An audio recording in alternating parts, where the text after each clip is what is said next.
महायुती 17च्या 17 जागा, 7 जागा आम्ही जिंकल्या बिनविरोध, 11 जागा राहिलेल्या आहेत. 11ही जागा महायुती खूप मोठ्या फरकाने जिंकेल. महाविकास आघाडीच्या लोकांनी 6 लोकांनी पळ काढला ना कालच. अर्ज भरले, सगळं झालं, ताकदीनं लढणार निवडणुका म्हटले आणि शेवटच्या तासात 6 लोकांनी त्यांच्या काढले अर्ज. त्यांनी समोर समीकरण पाहिलं ना मतांचं, की महायुतीकडे बेरजा किती आहेत मताच्या आणि महाविकास आघाडीकडे काय दिसतंय चित्र. मग त्यांनी ते ठरवलं आपल्याकडे जर इथं पराभव होणार आहे तर नाही लढायचं. आता जे लोक लढतायत त्याला मतदानात दाखवू आम्ही महायुती. तू भाजपला विचारा ना प्रश्न. मी आता भाजपचं उत्तर, मी महायुतीमध्ये त्यांचं स्वागत आहे. हे महायुतीतल्या आमच्या 3 पक्षांपैकी कुठल्याही पक्षात आले तरी आम्ही त्यांचं स्वागत करू. कोण म्हणलं कोण म्हणलं खतखत कोणाच्या आहे आमच्यात आणि नाही भाजपमध्ये अजून आहे तुमची त्यांच्या शिवसेना राष्ट्रवादी मिटलेला आहे. पण भाजपमध्ये जे काय असंतोष भाजपच्या बाबतीत साहेब तुम्ही त्यांना विचारलं. भाजपचं उत्तर मी कसं देणार. महायुतीचं मिटलेलं आहे. आपण थेट निकालावर बोलला. महायुतीचं मिटलेलं आहे. मत हे बघा, महाराष्ट्रामध्ये 1 नंबरचा पक्ष भाजप आहे, 2 नंबरचा पक्ष शिवसेना आहे, 3 नंबरचा पक्ष राष्ट्रवादी अजितदादा पवार आहे. तुम्ही तिथल्या सदस्यांची संख्या काढा ना, चिन्हावर निवडून आलेल्या. चिन्हावर निवडून आलेल्यांमध्येच आमचं बहुमत आहे.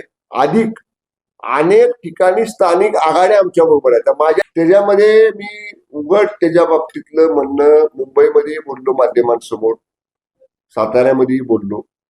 झालेल्या प्रकाराच्या संदर्भातली चर्चा माननीय मुख्यमंत्री, दोन्ही माननीय उपमुख्यमंत्री, ज्येष्ठ मंत्री मान्य बावनकुळे साहेब, मी आणि मान्य मंत्री महोदय मकरंद आमची झाली. तो प्रसंग घडल्यानंतर एकत्र मान्य मुख्यमंत्र्यांच्या समोर जी चर्चा व्हायची ती झाली. ज्यांना कुणाला जे काही सांगायचं होतं ते माननीय मुख्यमंत्री महोदयांनी, दोन्ही उपमुख्यमंत्री महोदयांनी सांगितलेलं आहे. राऊत म्हणतात, राऊत त्याला काय काम आहे दुसरं साहेब. त्यांना आता सांगा, ते कमी बोलले आकडा, त्यांना काय तोंडाला येईल ते आकडा बोलतात.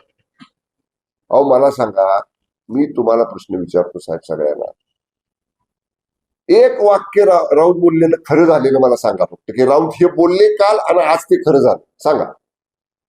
त्यामुळे कसा विश्वास ठेवता तुम्ही त्यांच्या बोलण्यावर.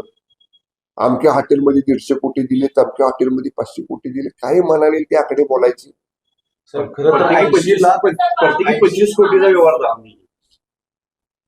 पुरावा द्यावा पाहिजे ना, राऊतांनी पुरावा दिला पाहिजे. 80 लाख लाडक्या बहिणी अपात्र केलेल्या आहेत आणि विरोधकांकडून असा आरोप केला जातोय की फक्त निवडणुकीसाठी लाडक्या बहिणींचा वापर केला गेला आणि आता लाडका भाऊ कसा आहे हे त्यांनी दाखवून दिलेला आहे. त्याला लागून एक प्रश्न, एकच सरकारच्या तिजोरीत खरंच तक्रार आहे. हे बघा, स्पष्ट उत्तर देतो. मुख्यमंत्री माझी लाडकी बहीण योजना आदरणीय एकनाथजी शिंदे साहेब मुख्यमंत्री असताना आपण आणली. आज ते GR सरकारच्या वेबसाईटवर आहे.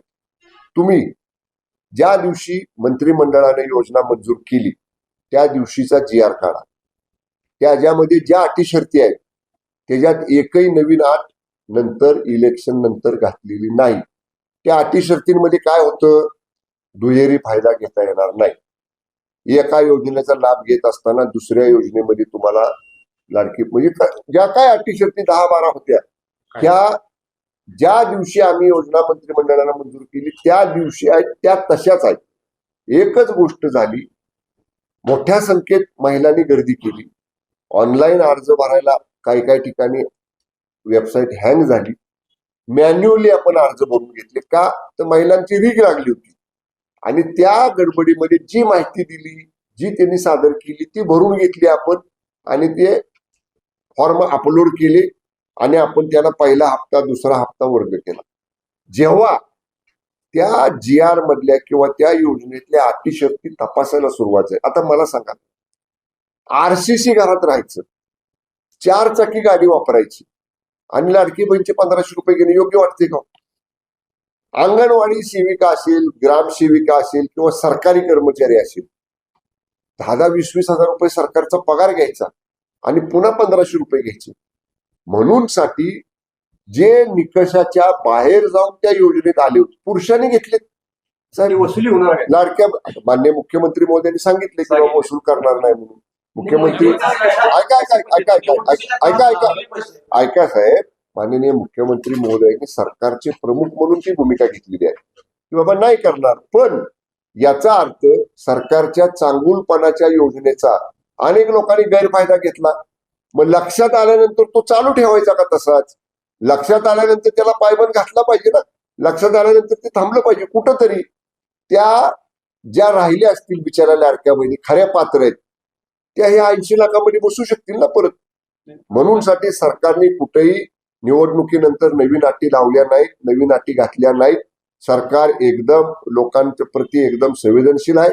जे आम्ही पहिल्या GR मध्ये म्हटलं होतं त्या GRच्या अधीन राहून ज्या पात्र आहेत एकाही पात्र लाडक्या बहिणीला आम्ही वंचित ठेवलेलं नाही.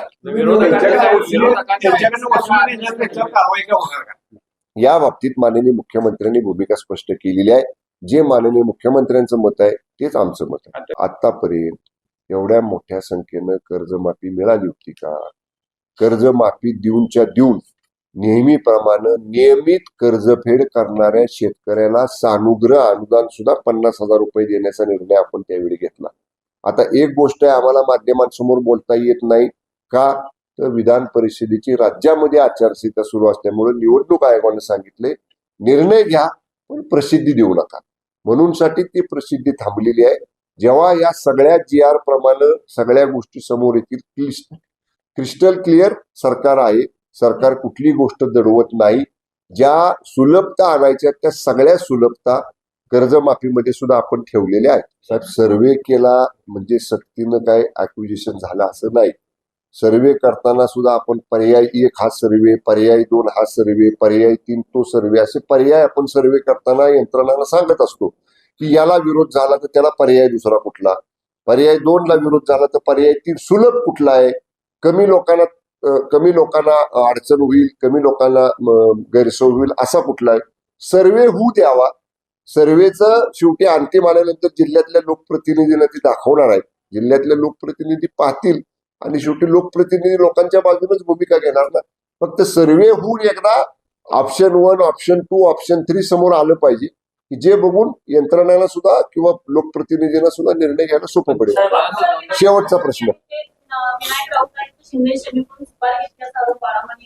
त्यांच्यातनं झालं म्हणून बरं झालं. आता आम्ही काय बोललोय का? कुणी बाळा माने उबाटाची, विनायक राऊत उबाटाची. आता त्यांच्यातली आतल्या सगळ्या गोष्टी हळूहळू अजून काय काय येतील. थोडं दम धरा, बघा तुम्ही सगळे येते बाहेर.